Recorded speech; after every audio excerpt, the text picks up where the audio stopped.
Assalamualaikum warahmatullahi wabarakatuh. Kembali di Kang Cep Channel.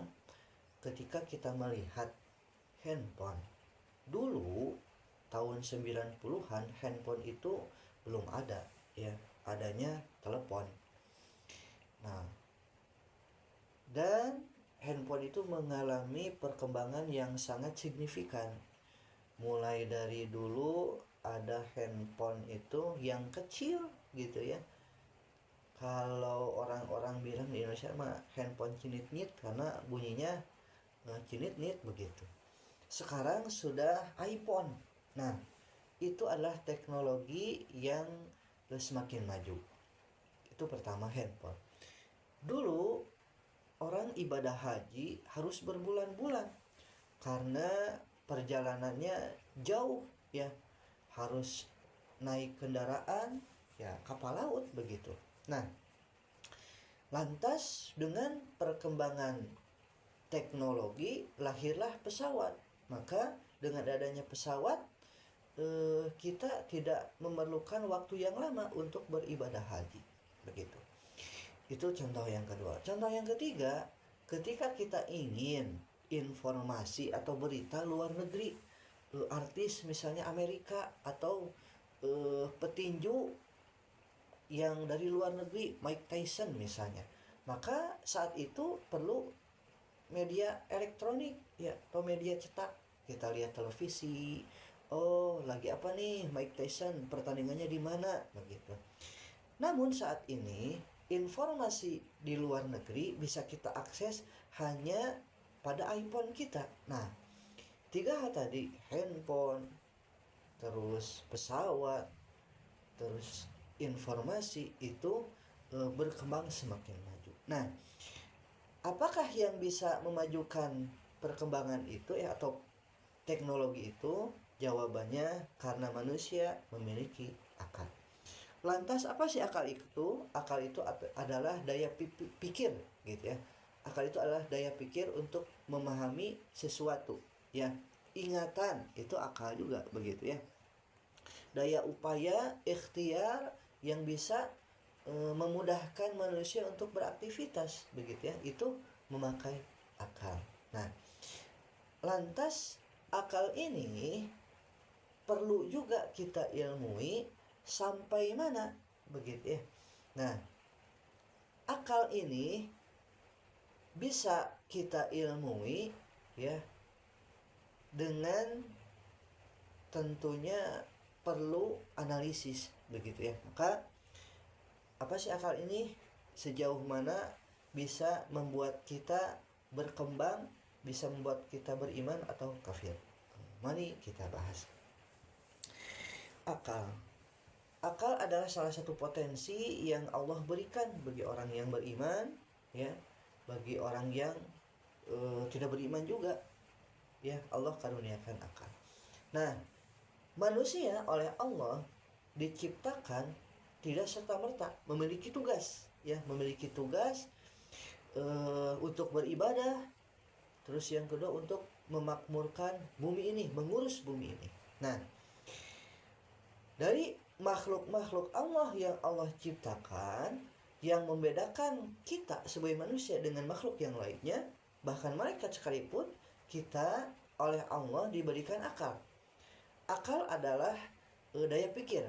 Akal adalah sesuatu yang menjadikan kita bisa paham, ya, atau bahasa simbolnya adalah daya ingat gitu ya, daya pikir untuk memahami sesuatu.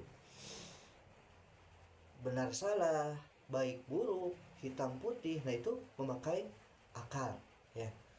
Ketika misalnya ada sebuah meja, akal kita akan berpikir pasti akan ada yang menciptakan meja, itu adalah akal. Nah, lanjut kembali. Lantas bagaimana seseorang menggunakan akal ini agar seimbang begitu ya? Maka akal ini bisa terus berkembang dengan kita isi informasi-informasi yang membuat kita itu terus menambah keilmuan begitu ya. Makanya lah tadi di awal lahirlah teknologi ya, handphone jadi iPhone ya, dulu naik kapal laut menjadi pesawat begitu ya, informasi yang dulu harus lihat televisi sekarang di handphone langsung ada ya, bahkan hanya beberapa detik saja. Nah, lantas eh, selain akal ini perlu kita manage, perlu kita ilmui begitu ya. Akal inilah yang membuat seseorang bisa menjadi beriman ya, atau bisa menjadi kafir. Kafir itu menolak. Nah, maka dalam Al-Qur'an Allah ya berfirman, A'udzubillahi minasyaitonirrajim, Iqra bismi rabbikal ladzi khalaq. Iqra itu bacalah dengan nama Allah ya, bismi rabbikal ladzi khalaq, yang menciptakan. Nah, jadi seseorang bisa menggunakan akalnya kalaulah dia mengisi dirinya dengan selalu membaca ya, membaca diri sendiri, membaca lingkungan sekitar, membaca situasi begitu. Maka dengan akal ini seorang bisa mengembangkan dirinya ya, bahkan bisa beriman atau kafir begitu ya. Nah, itulah terkait akal. Ketika akal ini bisa digunakan gitu ya, maka akan sinkron dengan perbuatannya ya. Di video sebelumnya mungkin saya sempat menyampaikan bahwa manusia itu Allah ciptakan ya sempurna. Laqad khalaqnal insana fi ahsani taqwim. Allah itu menciptakan manusia dengan sempurna, bahkan berbeda dengan makhluk yang lainnya. Apa perbedaannya? Perbedaannya adalah manusia itu Allah berikan akal ya. Allah berikan manusia itu rasa bahagia, sedih, gembira begitu ya. Allah berikan nafsu, dan untuk mengimbanginya maka Allah berikan akal. Dan akal ini hanya diberikan kepada manusia, tidak diberikan kepada makhluk yang lainnya. Boleh jadi mungkin tumbuh-tumbuhan ya diberikan petunjuk ya, dia bergerak begitu ya, dia memiliki rasa begitu ya. Makanya kalau putri malu kita trial begitu, maka dia akan yang tadinya berkembang menguncup, itu rasa begitu ya. Nah, lantas Allah berikan juga nafsu. Nah, nafsu itu berkaitan dengan panca indera kita gitu ya. Yang diberikan nafsu siapa? Hewan ya, binatang tidak. Hewan bisa berkembang biak ya, makan biologis begitu ya.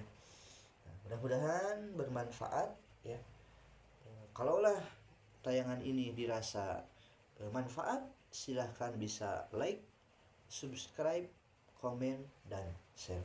Assalamualaikum warahmatullahi wabarakatuh.